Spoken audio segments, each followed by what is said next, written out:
This video, actually, it won't contain spoilers because the last thing I seen in the cinema was Hurry Up Tomorrow, and I've already did the review for that. Anyway, um, middle and end review Assassin's Creed Shadows.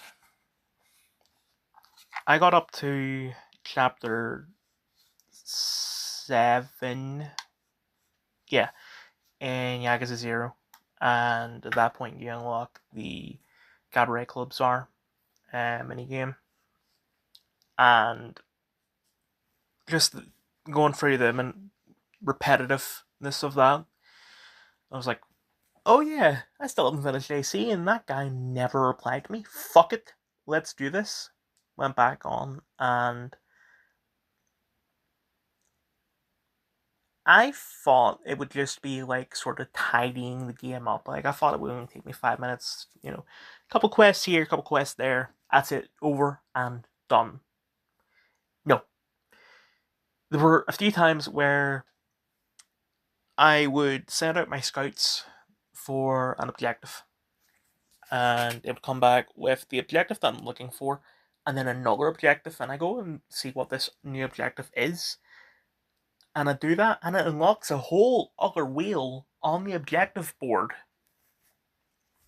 I'm not complaining about it because, hey, more content, but it's just like every time,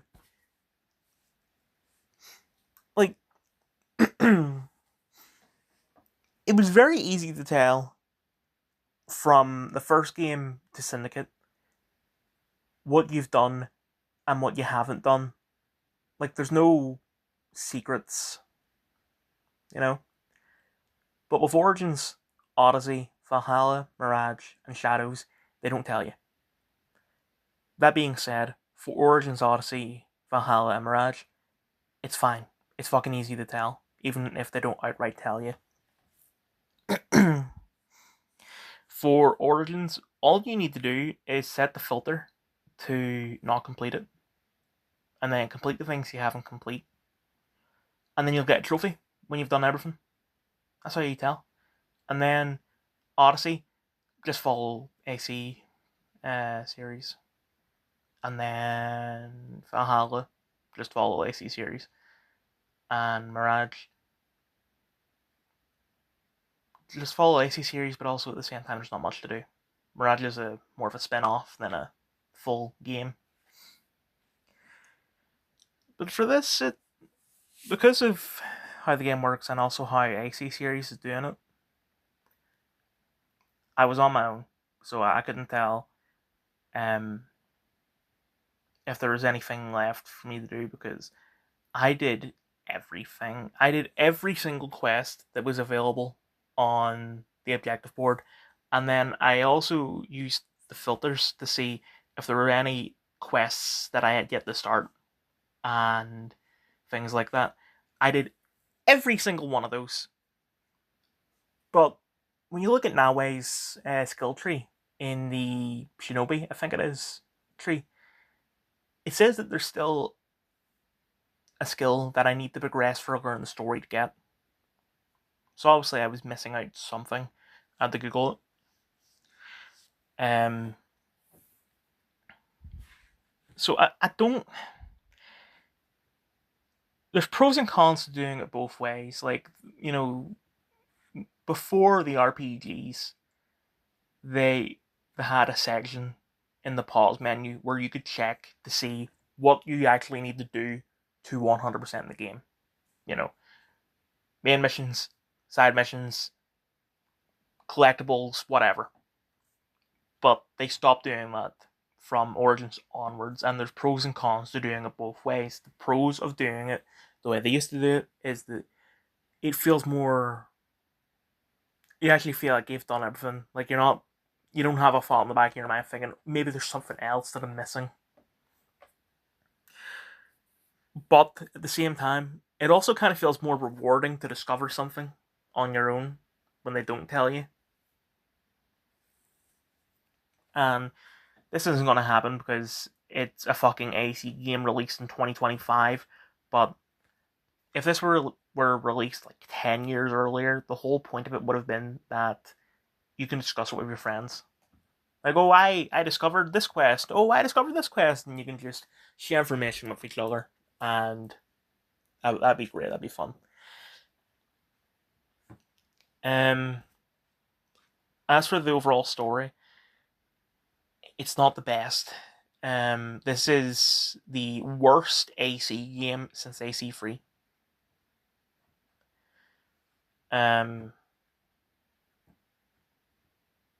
Is it a bad game? Kinda. I really don't want to call it a bad game, but it's hard to find redeeming qualities for it.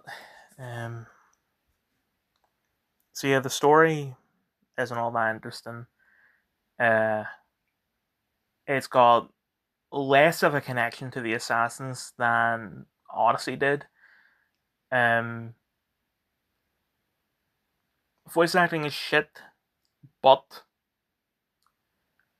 there was just something about the bond that Nawe and Yasuke had that I really liked. I don't know why. Like, it's not like the writing's good and it's not like the voice acting's good, but it's just there's something about it that I liked. Anyway, before I started playing the game, like just after the game came out, and I was still playing like a Dragon Ishin or Yakuza 5, whichever one, and I couldn't play AC yet because I didn't have any storage.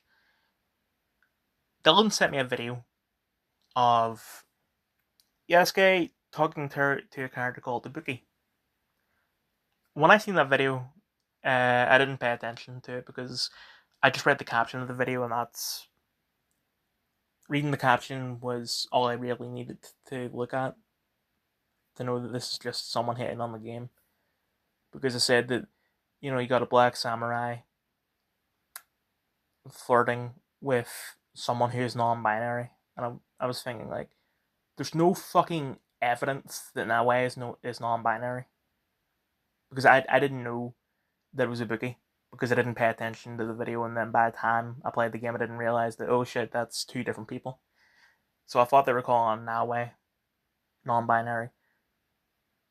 I was just saying, like, yeah, they haven't made her like fucking sexy or anything, but there's nothing wrong with that. Like, character doesn't need to be like fucking drop dead gorgeous, but she doesn't look like a man. She's not like Bella Ramsey or anything like that. So it was just hating for the sake of hating, or so I thought. But no, it turns out that that character is a character called Ibuki, who I didn't meet Ibuki until when I came back to the game. And yeah, it turns out he is non-binary, and you have the option to flirt with. I'm just gonna call him him. It's clearly a guy.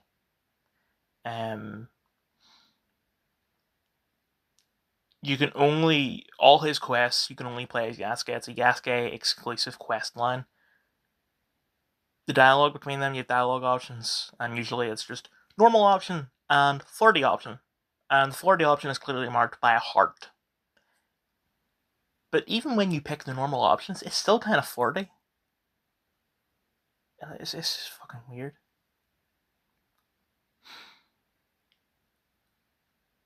And just, why is there a non-binary character in a game that's set in 1500s Japan? Also, like, I think they're trying to make him ambiguous as to what gender he is, but he looks like a man, and he sounds like a man. The only thing feminine about him is the fact that he has long hair, but 99% of the male characters in this game all have long hair. They just tie it back. The fact that Ibuki did not tie it back is the only thing that separates him from the rest. So fuck that. Anyway, I'm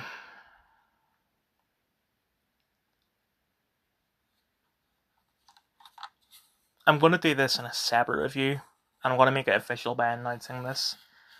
Update review, the Dead by Daylight crossover. for AC Shadows. I get that it's a crossover, but it does kind of go back on what Ubisoft promised with AC games post Valhalla. They said they're dropping the mythology stuff because, yeah, it was kind of there in Mirage, but Mirage is a prequel to Valhalla. The game could not exist without mythology. Um, I consider Shadows to be the first major AC game since Valhalla. And the main story and all the side quests and shit, nothing to do with mythology. There is something in the game that makes you think that it is like that. That side quest that I needed to do in order to get the last of Nawe's shinobi skills. It was that there are a couple of people who may or may not be Japanese mythology. Like you've got a Kappa, you've got, I don't know the name of the rest. But most of them, if not all of them, were just people dressing up like that for various different reasons. Anyway, I think as short as it was a fun mission, even though it does go back on what they said. I've never played Dead by Daylight. I thought it was a zombie game, but maybe it's like a mixture. I don't know. That's all I really have to say about it.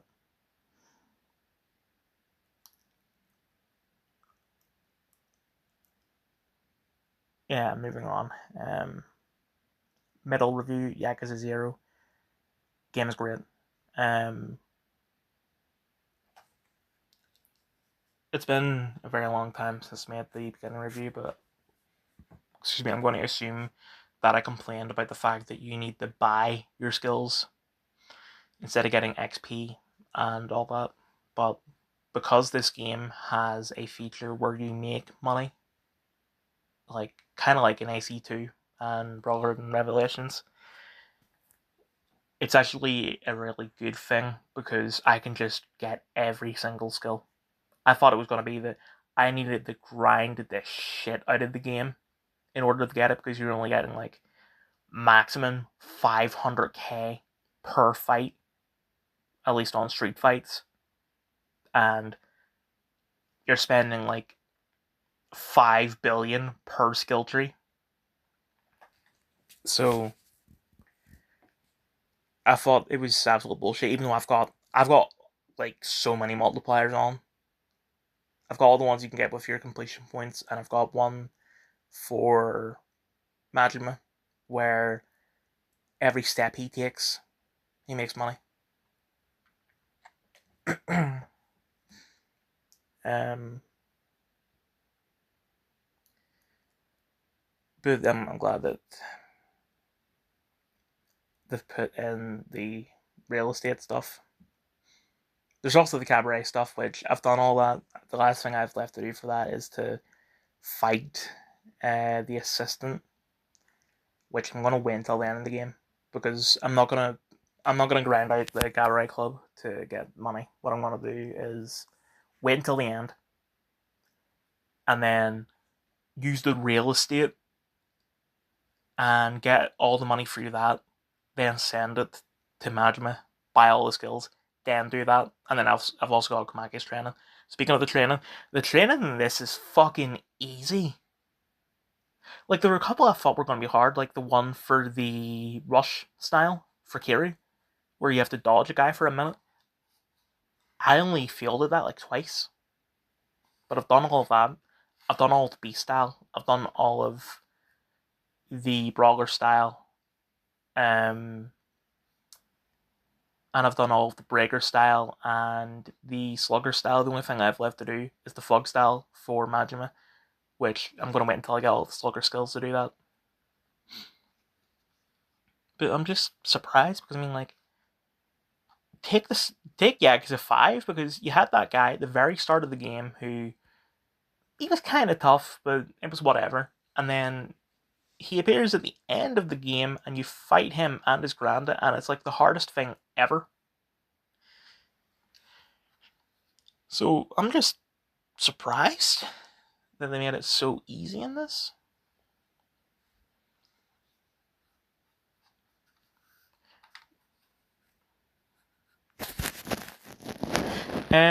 Story. I think both Kiri and Majima stories are great. I don't know if there's gonna be a crossover. Um, I feel gay for saying that, but that's really what it is. Um, I don't know if it will, and I think it'll be fine if it doesn't. But it's just the fact that this is the other than Ishin, this is the first game since Yakuza 5 in that game. Like the connection between Kiryu Saejima, Shinada, and Akiyama, like it was bare minimum, and it really dragged the game down. But I think it could work in this.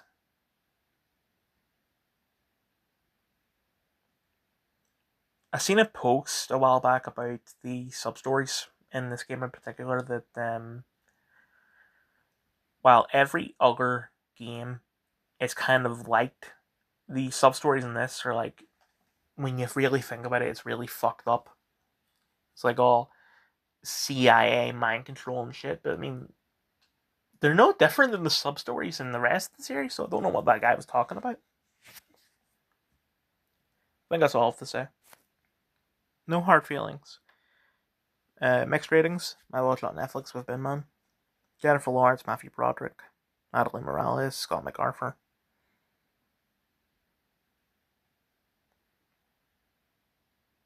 Hassan Minaj.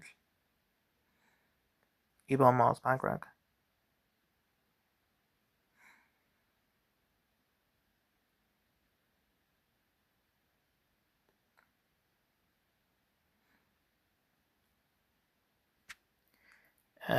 I sort of a history of this film because when it came out around 2 years ago, I was invited to go see it early. But I've seen the trailer and I thought this doesn't look the best, so I'm not gonna bother. And it came out in June 2023, and then Anyone But You came out in December 2023, and I always put those two films together in my head for some reason. Um, and then Ben Man was telling me about how much he loves No Hard Feelings, and he kind of wants to see Anyone But You. And we sort of made an agreement that if they're both on something, we'll watch it together. But then we kind of changed the agreement because I saw that Silver Linings Playbook was on Prime and it was leaving soon, so I thought I'd watch that. I said, okay, next time we're watching No Hard Feelings because Jennifer Lawrence is in both of them. So I thought, okay. And we watched it, and immediately Elon Musk's background came out. I was like, holy shit, is that Richie from The Bear? Like, oh my god, it is. And then not long later, like you had Scott MacArthur and Natalie Morales going, what the fuck is this cast? And then Matthew Broderick. Well, he's looking weird. Because I mean, the last thing I seen of him was Daybreak, and then it came out in 2020. This came out in 2023. What the fuck happened in 3 years? But anyway, the film is great. Like, I don't know if my tastes have changed in the past 2 years, or it's just one of those cases. The trailer makes something look shit when really it's great. Kind of like a fight at the start of The Acolyte. I don't know. I don't really know what to say because I seen this a while ago. I don't remember when. Um, but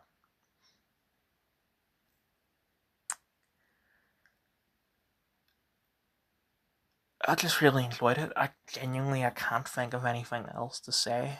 I'm sorry about that. Final Destination. Negative rating. I watched it on Netflix.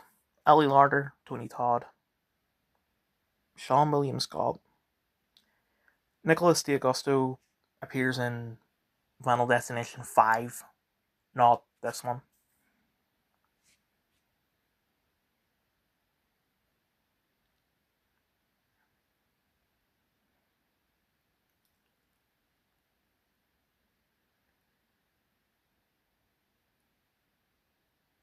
Evelyn Rose again. There's sort of a history of this film.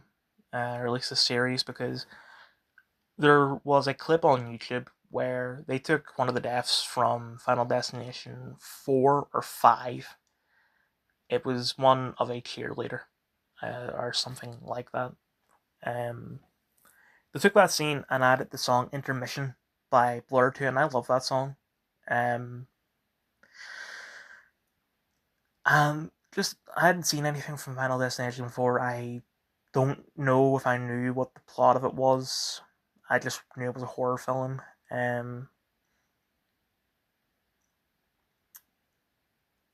but that scene, something about it creeped me out. Um, so I stayed away from the series for like 3 years. Like, I think I seen that clip in 2021, and then no, 4 years. In my head, I was thinking the monkey came out last year, but the monkey only came out a couple months ago. That film, I'm pretty sure I said in the review, reminds me of Final Destination, because the whole thing of both films is that people are dying in big coincidences. The only difference between those two films is that you see what is causing it in the monkey, because it's the fucking monkey. Whereas FD, they keep it ambiguous, although the studio did force them to add a couple things into it, which just kind of, it brings the film down. Um, Unfortunately, studios think that audiences are fucking retards, so because they love exposition, even though exposition just doesn't ruin a film necessarily, but it always brings it down. Anyway, um, and then I seen the trailer for Bloodlines, and I thought, yeah, this is just, I don't want to watch this. But then I was on YouTube a couple of days ago, and I don't even know what I was watching, but I got recommended the producer of the series breaking down every kill in the series, like every death, all 500 of them. That's not an exaggeration. I was going, it's pretty brutal, but it's kind of cool. I like some of these, and I like all the Easter egg shit that they put in there, like the clues and all. And then it was later the next day, or only a couple of hours later. I thought, fuck it, let's watch this. So, Final Destination 1. I thought it was a pretty good film. It does kind of feel like a TV movie at times. Feels very outdated. And I don't mean in the CGI or anything like that, it's just in the presentation. Um,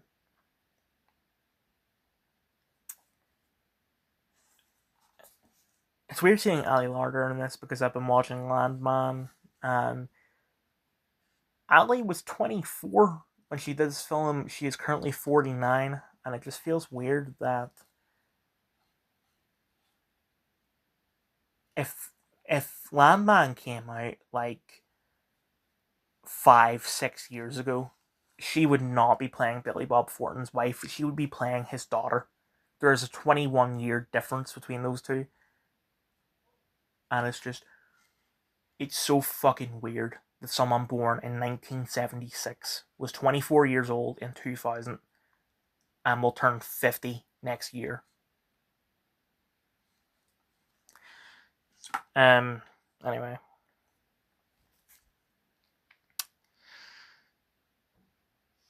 Sometimes Alex looks like Jeremy Renner in this film. That's why I'm pointing that out. What the fuck is up with Sean William Scott's character? Um, I was reading the script, like the trivia section on IMDb, and someone said that originally Billy was gonna be something. I can't remember what it was they said, but then they cast Sean William Scott, but they didn't change his character. I don't know anything about Sean William Scott. I know he was the replacement in the last season of Lethal Weapon, and that's about it. But like it just seems so wrong casting him as a fucking retard in this film. Like, what was up with his character? It's like he was originally supposed to be a child or something, which maybe that's what it was. It was either thinking it was either he was going to be a child, a woman, or gay, like flamboyantly gay. Um, Something I want to mention is that this was originally supposed to be an episode of the X Files. That's also a show that sort of creeps me out the same way that this did before I seen it. Because I've seen a clip from one of the last seasons of the show where um, aliens came, and then some other alien comes, like another species, and wipes those aliens out. I don't know, but just creep me out. But I've seen it when I was like 10. I didn't respond to that text. The film feels kind of tame. I don't know why. Maybe it's like it's not like it's not like the series gets more gory or brutal or anything like that as it goes on. Not really, when you think about it.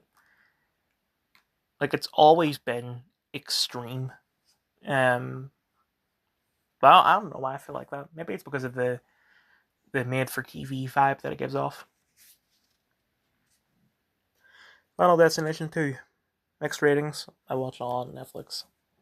Ali Larder, AJ Cook, Tony Todd, Noel Fisher,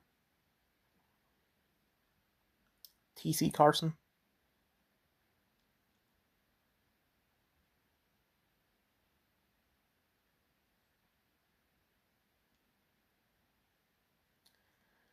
I think Roger Cross was in this in a deleted scene. I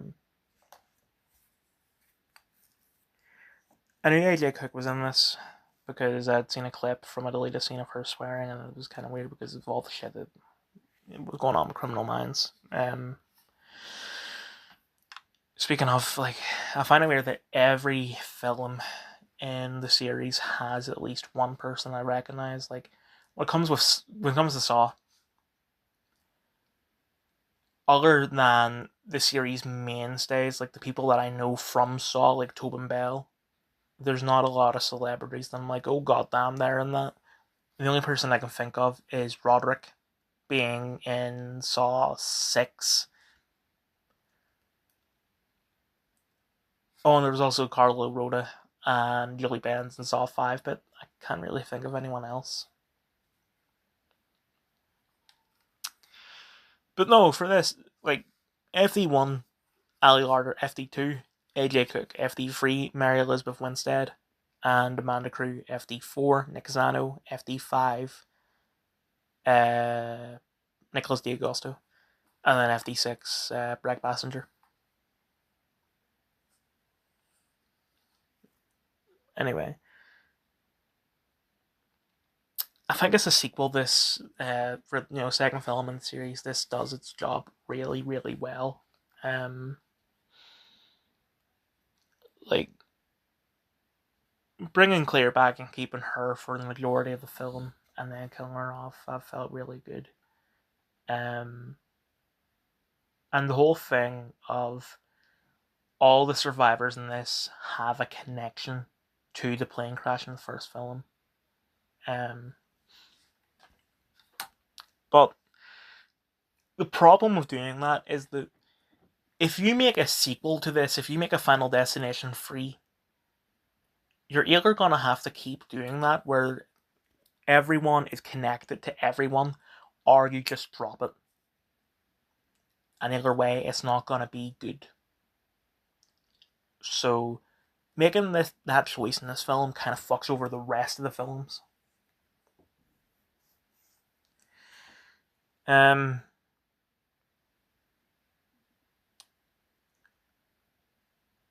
that video of the producer talking about each kill, he talked about how the CGI and all that in this film is great. Yeah, maybe great for the time, but like it definitely is data. Like when what's the guy's name? When Rory dies. Like I've seen the behind the scenes of how they do that effect. It's impressive, but it's almost as if the camera quality reduces. Like it goes from being 720p to 480 when he dies. Um, so that's not good. Um, Can't think what else to say other than I knew about Edley Cook. I did not know about Noel Fisher, and like, oh, that's something I should mention. On top of reading the trivia section on IMDb for both these films, I also looked at ZZ ZZ's World's things you missed on both films, and it's I don't like the fact how much shit he talks about FD2. Um, Especially when after I watched his video on FD2, I watched his video on Panic Room, and the way that he defends Panic Room, like he's he, he's taking a lot of things into consideration. He's really thinking about it, but he's not really thinking about FD2. I can't think of anything in particular, but it's just that seems hypocritical. He's not wrong in the things he says about FD2, but it's just come on, man. I really like the ending of this film. Don't get me wrong, the ending of FD1 is great as well, but I do like the fact that it's like it's ambiguous. Like, is the curse over for uh Kim? Excuse me, and Thomas, or is it not? And then there's like another curse put on to Noel Fisher's character, and he fucking blows up in the grill. That was great. Um, but I just still can't get over the fact that Noel Fisher's in this fucking film.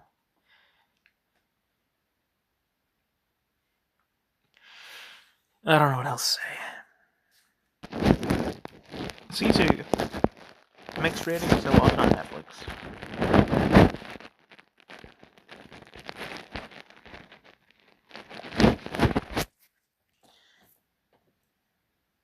I also have a history of this film. Um, it came out around the same time as No Hard Feelings, and I was planning on going to see it, but then by the time that I went to actually go see it, it was gone. I can't remember if it was I was watching other films and just I couldn't do both films in one day because of the scheduling, or something like that. But I couldn't get around to it in time, and only got around to it now. So I mentioned I watched this with Bin Man. I've seen the trailer quite a few times because it's a really fucking good trailer. Um, Based on the trailer, you would think, oh, it's as unrealistic as most Hollywood films. Like I'll use John Wick as a comparison because the trailer compares the film to John Wick. Um, but when we seen the film, like he gets blown up by a landmine, and the you could use the excuse that he was on a horse, but like the horse's body got blown to bits. His feet are as low as the horse's body, and they're fine. Um, and then he gets shot, and then he lights himself on fire, and the thing of him lighting himself on fire was unnecessary. Like what happened was there were dogs tracking his scent, so he covered himself in gas. Um, but then they smelled the gasoline and they realized someone's fuel has been cut, so they stopped the cars and you know eventually realize he needs to run or he will die. So he starts to run, but instead of shooting him, the soldiers are like, "Nah, let's release the dogs." So he sets himself on fire just so the dogs don't chase him. Just very unnecessary. And then he holds his breath underwater for a very, very long time. He survives a plane crash. He gets hung, but he stops himself from choking by stabbing into his bullet wound with like a bit of a telephone pole. So like all his weight's going there instead of onto his neck. They say in the film that he is immortal, but they say that about heroes like John Wick. But John, clearly he isn't immortal because he died in John Wick 4. But like he has to be immortal in this. Um, and because I wasn't expecting it, it did kind of put me off. But at the same time, the shit they did was so badass that I don't care. Like when you're gonna do something ridiculously unrealistic, you can either do it a good way, like in this film, or you can do it a bad way, like they did in one of the Resident Evil films, where she just clones herself over and over. Like there's no conflict at that point. There's no conflict for this, but this film was too fun for me to care.